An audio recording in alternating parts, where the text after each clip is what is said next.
আসসালামু আলাইকুম প্রিয় দর্শক, চলে আসলাম আজকের 2রা ফেব্রুয়ারি সোমবার 2026 এই মুহূর্তের গুরুত্বপূর্ণ নিম্নচাপ, বৃষ্টিপাত, কুয়াশা, শৈত্যপ্রবাহ এবং আবহাওয়ার আপডেট নিয়ে। ইতিমধ্যেই দেশের আকাশে প্রবেশ করেছে কুয়াশাচ্ছন্ন সঞ্চালনশীল মেঘমালা। আবারও সক্রিয় হতে চলেছে কুয়াশা বেল্ট, যার প্রভাবে কোথাও কোথাও দেখা মিলছে না সূর্যের এবং অধিকাংশ জায়গায় কমেছে রোদের তীব্রতা। হিমালয় থেকে ধেয়ে আসতে শুরু করেছে শৈত্যপ্রবাহ, কনকনের ঠান্ডা হাওয়া, যার প্রভাবে আবারও কমতে শুরু করেছে বাংলার তাপমাত্রা। আজ দেশের সর্বনিম্ন তাপমাত্রা রেকর্ড করা হয়েছে চুয়াডাঙ্গায় 10.2 ডিগ্রি সেলসিয়াস। এছাড়াও দেশের অন্যান্য অঞ্চলের তাপমাত্রা ছিল 11 থেকে 12 ডিগ্রি সেলসিয়াসের মধ্যেই। আজ 1 ফেব্রুয়ারি রবিবার এবং আগামীকাল 2রা ফেব্রুয়ারি সোমবার জানিয়ে দিব কেমন থাকার সম্ভাবনা রয়েছে আগামী 24 থেকে 48 ঘন্টা দেশের 8 বিভাগের 64 জেলার আবহাওয়া পরিস্থিতি। তাই প্রিয় দর্শক, আপনি দেশের কোন জেলা থেকে ভিডিওটি দেখছেন এবং আপনার জেলায় এই মুহূর্তে আবহাওয়ার কেমন অবস্থা রয়েছে কমেন্ট করে আমাদেরকে জানিয়ে দিন। প্রতিদিনের নিত্য নতুন আবহাওয়ার খবর এবং পূর্বাভাস পেতে এই ভিডিওটিতে লাইক দিয়ে চ্যানেলটি সাবস্ক্রাইব করে বেল আইকন অন করে রাখুন। প্রিয় দর্শক, চলে আসলাম আবহাওয়ার পূর্বাভাস ইউরোপিয়ান ভূ উপগ্রহ স্যাটেলাইট চিত্রে। এখান থেকে দেখতে পাচ্ছি ইতিমধ্যেই বাংলার আকাশে প্রবেশ করেছে কুয়াশাচ্ছন্ন গভীর সঞ্চালনশীল মেঘমালা। কোথাও কোথাও ঢেকে রয়েছে সূর্য এবং কোথাও কোথাও দেখা মিলছে না রোদের। এদিকে আমরা দেখতে পাচ্ছি দেশের 8 বিভাগের 64 জেলার আকাশেই কুয়াশাচ্ছন্ন মেঘমালা রয়েছে। বিশেষ করে এদিকে আমরা দেখতে পাচ্ছি রাজশাহী, সিরাজগঞ্জ, বগুড়া, পাবনা, নাটোর, নওগাঁ, চাঁপাইনবাবগঞ্জ, জয়পুরহাট জেলাগুলোর আকাশে ভারী কুয়াশাচ্ছন্ন মেঘমালা রয়েছে, যার প্রভাবে কোথাও কোথাও সূর্যের দেখা মিলছে না এবং অধিকাংশ জায়গায় রোদের তীব্রতা কমে এসেছে। এদিকে ময়মনসিংহ, জামালপুর, শেরপুর, নেত্রকোনা, সিলেট, সুনামগঞ্জ, হবিগঞ্জ, মৌলভীবাজার অঞ্চলগুলোতেও দেখতে পাচ্ছি রোদের তীব্রতা কমেছে এবং কোথাও কোথাও সূর্যের দেখা মিলছে না। এদিকে রাজধানী ঢাকা, নারায়ণগঞ্জ, মুন্সিগঞ্জ, গাজীপুর, মানিকগঞ্জ, নরসিংদী, টাঙ্গাইল, ফরিদপুর, রাজবাড়ী, মাদারীপুর, শরীয়তপুর, গোপালগঞ্জ, কিশোরগঞ্জ জেলাগুলোতেও দেখতে পাচ্ছি কোথাও কোথাও ভারী কুয়াশাচ্ছন্ন মেঘমালা প্রবেশ করেছে। সেই সাথে দেখতে পাচ্ছি এদিকে খুলনা, যশোর, সাতক্ষীরা, বাগেরহাট, ঝিনাইদহ, মাগুরা, নড়াইল, কুষ্টিয়া, চুয়াডাঙ্গা, মেহেরপুর জেলাগুলোতেও আংশিক পরিসরে কুয়াশাচ্ছন্ন মেঘমালা প্রবেশ করেছে। এদিকে বরিশাল, পটুয়াখালী, ভোলা, বরগুনা, ঝালকাঠি, পিরোজপুর এই অঞ্চলগুলোতে হালকা কুয়াশা বেল্ট প্রবেশ করেছে এবং এদিকে চট্টগ্রাম, কক্সবাজার, রাঙামাটি, বান্দরবান, খাগড়াছড়ি, নোয়াখালী, লক্ষ্মীপুর, ফেনী, কুমিল্লা, চাঁদপুর, ব্রাহ্মণবাড়িয়া অঞ্চলগুলোতেও হালকা পরিসরে কুয়াশাচ্ছন্ন মেঘমালা প্রবেশ করেছে। প্রিয় দর্শক, দেখতে পাচ্ছি দেশের উত্তরাঞ্চল রংপুর, গাইবান্ধা, কুড়িগ্রাম, নীলফামারী, লালমনিরহাট, দিনাজপুর, ঠাকুরগাঁও, পঞ্চগড় এই জেলাগুলোতেও কোথাও কোথাও ভারী কুয়াশাচ্ছন্ন মেঘমালা প্রবেশ করেছে এবং অন্যান্য অঞ্চলের আকাশ দেখতে পাচ্ছি আংশিক পরিসরে কুয়াশা বেল্ট প্রবেশ করেছে।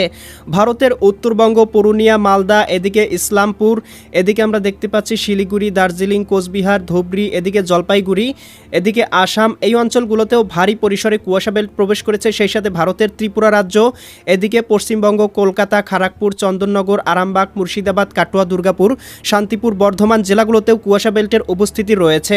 প্রিয় দর্শক, তাপমাত্রা পূর্বাভাস চিত্র থেকে দেখতে পাচ্ছি আবারও দেশের তাপমাত্রা আংশিক পরিসরে কমে গিয়েছে। বিশেষ করে রাজশাহী, সিরাজগঞ্জ, বগুড়া, পাবনা, নাটোর, নওগাঁ, চাঁপাইনবাবগঞ্জ, জয়পুরহাট জেলাগুলোতে সর্বনিম্ন তাপমাত্রা 11 থেকে 12 ডিগ্রি সেলসিয়াসের কোঠায় নেমে গিয়েছে। এদিকে খুলনা, যশোর, সাতক্ষীরা, বাগেরহাট, ঝিনাইদহ, মাগুরা, নড়াইল, কুষ্টিয়া, চুয়াডাঙ্গা, মেহেরপুর জেলাগুলোতেও 12 থেকে 13 ডিগ্রি সেলসিয়াসে নেমে গিয়েছে।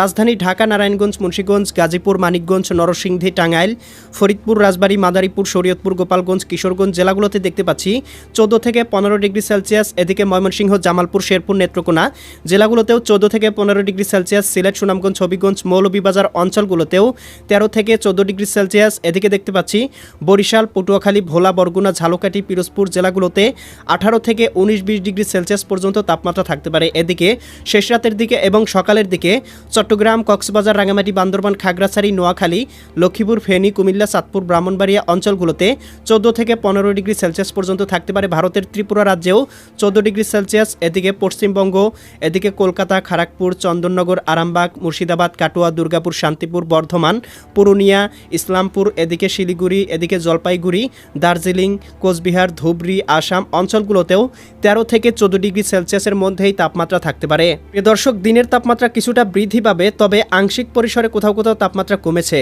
রাজধানী ঢাকাতে সর্বোচ্চ তাপমাত্রা উঠতে পারে 28 ডিগ্রি সেলসিয়াস। এদিকে বরিশাল বিভাগেও সর্বোচ্চ তাপমাত্রা উঠতে পারে 27 থেকে 28 ডিগ্রি সেলসিয়াস। খুলনা বিভাগেও 27 থেকে 28 ডিগ্রি সেলসিয়াস। এদিকে রাজশাহী বিভাগে 25 ডিগ্রি সেলসিয়াস। এদিকে উত্তরাঞ্চল রংপুর বিভাগেও 25 ডিগ্রি সেলসিয়াস পর্যন্ত সর্বোচ্চ উঠতে পারে দুপুরের দিকে।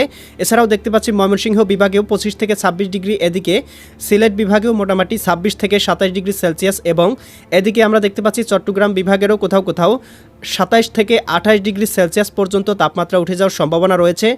ভারতের পশ্চিমবঙ্গ কলকাতার দিকে 29 ডিগ্রি সেলসিয়াস, এদিকে দেখতে পাচ্ছি উত্তরবঙ্গের দিকে মোটামুটি 24 থেকে 25 ডিগ্রি, আসামের দিকেও মোটামুটি 24 থেকে 25 ডিগ্রি সেলসিয়াস পর্যন্ত তাপমাত্রা উঠে যাওয়ার সম্ভাবনা রয়েছে। প্রিয় দর্শক, মেঘমালা পূর্বাভাস চিত্র থেকে দেখতে পাচ্ছি দেশের 8 বিভাগের 64 জেলার উপরেই 20 থেকে 30% সমপরিমাণ মেঘমালা উপস্থিতি রয়েছে। তবে এই মেঘ থেকে কোথাও বৃষ্টিপাতের সম্ভাবনা দেখতে পাচ্ছি না এবং আগামী কয়েকদিনের মধ্যেও কোথাও কোনো বৃষ্টিপাতের সম্ভাবনা নেই। তবে কোথাও কোথাও আগামী কয়েকদিনের মধ্যে বৃষ্টি প্রবাহ বা মেঘমালা কিছুটা সক্রিয় হয়ে উঠতে পারে। বঙ্গোপসাগরেও কোনো সতর্ক সংকেত নেই, লঘুচাপ, নিম্নচাপ বা কোনো প্রকার সতর্ক সংকেত দেওয়া হয়নি, ঘূর্ণিঝড়ের কোনো সতর্ক সংকেত নেই। তবে প্রিয় দর্শক, আমরা দেখতে পাচ্ছি এদিকে আপনার কোথাও কোথাও আংশিক পরিসরে মেঘমালা থাকার কারণে আকাশটা ছায়াযুক্ত পরিবেশ বিরাজমান থাকার সম্ভাবনা রয়েছে। ইউরোপিয়ান ভূ-উপগ্রহ স্যাটেলাইট চিত্র থেকে দেখতে পাচ্ছি এই মেঘমালা ভারতের মধ্য ভারত থেকে প্রবাহিত হয়ে বাংলার আকাশে প্রবেশ করেছে এবং এখান থেকে এদিকে দেখতে পাচ্ছি আসাম হয়ে এদিকে আপনার এই অঞ্চলগুলো দিয়ে প্রবাহিত হতে শুরু করেছে। প্রিয় দর্শক, এই ছিল আগামীকালকের আবহাওয়ার সম্পূর্ণ পূর্বাভাস। কেমন লাগলো কমেন্ট করে জানিয়ে দিবেন। পরবর্তী আপডেট সবার আগে পেতে চ্যানেলটি সাবস্ক্রাইব করে বেল আইকন অন করে রাখুন। আল্লাহ হাফেজ।